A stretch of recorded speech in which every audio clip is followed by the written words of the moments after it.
경기도 용인시의 아파트에서 일가족 5명이 숨진 채 발견됐습니다. 경찰이 추적 끝에 잡은 용의자는 숨진 가족들의 50대 가장이었습니다. 경찰은 사업 실패를 비관한 남성이 범행을 저지른 걸로 의심하고 있습니다. 박현주 기자입니다. 검은색 승합차가 경찰서 문 안으로 들어갑니다. 차량 뒷좌석에 타고 있는 남성, 일가족 5명을 살해한 혐의로 긴급 체포된 50대 가장입니다. 이 남성은 용인시 수지구의 아파트에서 자신의 80대 노부모와 50대 아내, 그리고 10대와 20대 두 딸을 숨지게 한 혐의를 받고 있습니다. 범행은 남동생 가족 상태가 걱정된다며 남성의 누나가 경찰에 신고하면서 드러났습니다. 신고를 받고 출동한 소방당국과 경찰은 어제 오전 아파트 현관문을 강제로 열고 들어갔고 곧바로 현장을 통제했습니다. 현장엔 일가족 5명이 모두 숨진 상태였고 50대 가장이 쓴 메모가 발견됐습니다. 범행을 저지르고 본인도 죽겠다는 내용이 적혀 있었습니다. 경찰은 숨진 일가족이 살해된 것으로 보고 곧바로 사라진 남성을 추적했습니다.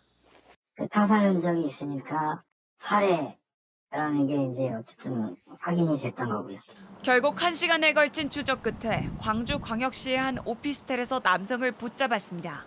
남성은 약물을 먹고 극단적 선택을 시도했지만 생명에 지장이 없는 것으로 알려졌습니다. 경찰은 남성이 사업 실패를 비관해 가족에게 수면제를 먹이고 범행을 저지른 것으로 보고 있습니다. 다만 주변인 조사만 이뤄졌던 만큼 남성이 어떤 진술을 하느냐에 따라 새로운 범행 동기가 밝혀질 수도 있습니다. 경찰은 남성의 금융 기록과 채무 관계 등을 확보해 범행 경위를 파악할 방침입니다. 또 사망자 시신을 부검 의뢰하고 정확한 사인을 파악할 계획입니다. JTBC 박현주입니다. 자, 오늘 오전에 갑자기 속보로 전해졌던 소식입니다. 충격적입니다. 너무 많은 사람들이 진짜 목숨을 잃었는데 일단 그 사건 개요부터 좀 정리해 주시죠. 네, 오늘 오전 9시 55분쯤 이 경기 용인 한 아파트에서 일가족으로 추정되는 5명이 숨진 채로 발견이 됐습니다. 이 현장에 출동한 경찰이 시신에서 타살 정황을 발견했고 이 집의 거주자인 50대 남성을 용의자로 특정했는데요. 경찰은 동선을 추적해서 광주광역시 한 빌라에서 남성을 발견하고 살인 혐의로 입건했습니다. 자, 이 소식을 듣고 지역 주민들, 인근 주민들도 정말 깜짝 놀랐다고 합니다. 사건이 발생한 그 아파트 관리사무소 관계자는 숨진 가족을 어떻게 기억하고 있을지 얘기 직접 들어보시죠. 신고가 들어왔더라고요. 소방서에서 오늘 9시 한 10시쯤 아침 이 집에서 사람이 돌아가시면 119도 오고 경찰차도 오잖아요. 돌아가셨나 보다라고만 추측을 할 뿐이죠. 저희가 알기로 관리비도 미납된 사실이 없고 평온한 집이었는데 저희도 좀 의문스러워요. 자, 보통 이런 사건이 벌어질 정도면 뭔가 좀 평소에도 좀 사연이 있는 집안이었거나 이럴 텐데 그렇지도 않은 정말 평범한 집안이었는데 이런 참극이 벌어졌다. 그렇습니다. 게다가 그 참극의 주인공은 그 집안의 가장인 50대 남성으로 지금 추정이 되고 있고요. 9시 55분 정도에 소방당국에 신고가 들어가서 출동을 해봤더니 아파트가 잠겨 있어서 강제로 문을 열어 들어가서 봤더니 내부에 이미 남성의 80대 부모 그리고 50대 아내 그리고 10대, 20대 자녀들이 다 숨진 채로 발견이 됐습니다. 경찰에서 지금 수면제를 복용하게 한 후에 차례로 이렇게 살해한 것으로 추정을 하고 있고요. 11시 10분경에 이 남성 경기도 광주의 한 빌라에서 이 마찬가지로 수면제를 먹고 쓰러지는 상태로 발견이 됐는데 아마도 이제 스스로 목숨을 끊으려고 시도를 한 것 같습니다. 하지만 생명에는 지장이 없는 상태라고 합니다. 자, 들으신 것처럼 3대가 한 집에 모여서 살고 있었는데 그 집의 가장이 온 가족을 수면제를 이렇게 하고 그렇게 해서 힘을 못 쓰는 상황에서 그렇게 참극을 벌였던 겁니다.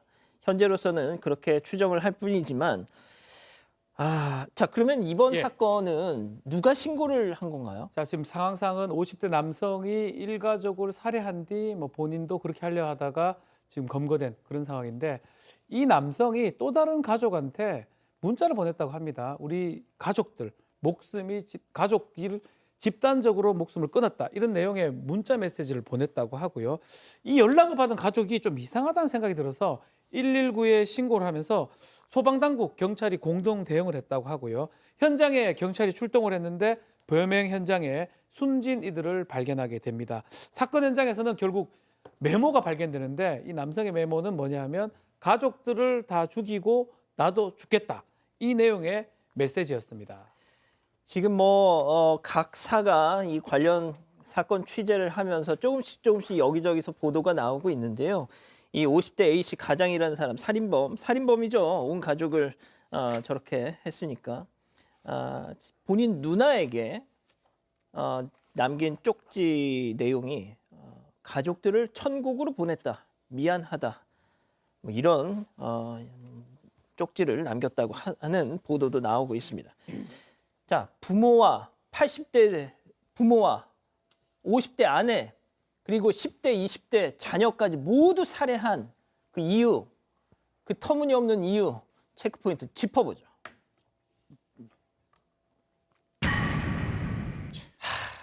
교수님. 네, 정말 답답합니다. 네, 이 사람은 지금 이제 범행 이후에 광주광역시의 한 빌라에서 수면제를 먹은 후에 검거가 됐어요. 그런데 의식이 불분명한 상태이기 때문에 진술이 불가능한 상태라고 합니다. 그러나 이제 경찰이 이제 밝힌 바에 따르면 주말 부부로 혼자서 지방에 일을 하고 있었어요. 지방에 살면서. 그런데 사업 실패를 했다고 합니다. 아마도 그것 때문에 비관해서 이런 범행을 저지른 것이라고 이제 추정하고 있는데요. 사실 이 지금 가장이 없이도 일가족이 너무 잘 살고 있었어요. 부모님도 계셨고 아내도 있었고 아이들도 장성했거든요. 10대, 그러니까요. 20대. 지금 이 가장이 없어도 너무 잘 살 수 있는 가정인데 아마 모두를 다 자기 소유물로 생각하거나 나 혼자 정리할 수는 없다라는 생각을 한 것이 아닌가 싶습니다. 자, 양 변호사님, 지금 교수님도 얘기하셨지만 보통 이런 식의 일가족 살인 사건 같은 경우는 정말 어린 자녀들, 진짜 뭐 교수님 말씀하셨지만 내가 없으면 우리 가족이 어떻게 될 것이냐 이런 걱정에 그런 짓을 하는 자들은 있었지만 들으신 것처럼 10대, 20대. 10대, 20대 그러니까 혼자 앞가림을 충분히 할 수 있는 나이의 자녀들이었거든요. 또 그리고 아내 역시도 모르겠습니다. 다 이제 사건을 조사를 하다 보면은 새로운 상황이 나올지 모르겠지만 50대 여성일 경우에는 생계를 이어갈 정도의 능력은 갖췄을 가능성이 높지 않습니까? 물론이죠.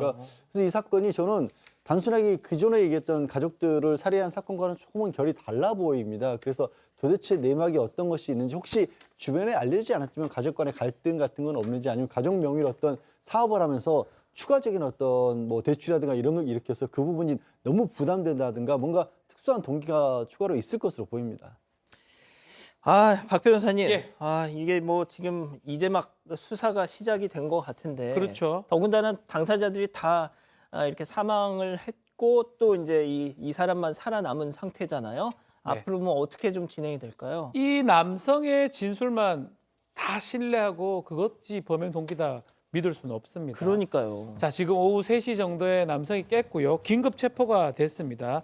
결국 이제 조사를 이어가는데 가장 중요한 거는 일단은 사인 규명을 좀 정확하게 해야 됩니다. 국가수의 부검 의뢰가 지금 된 상황이고 범행 동기를 꼭 밝혀야 되는데 최근의 행적이라든지 주변 조사 그래서 통해서 뭐 전화기라든지 등등을 통해서 정말로 이 남성이 주장하는 그 사업 실패라든지 범행 동기가 맞는지 그 확인하는 게 가장 중요한 쟁점으로 보입니다.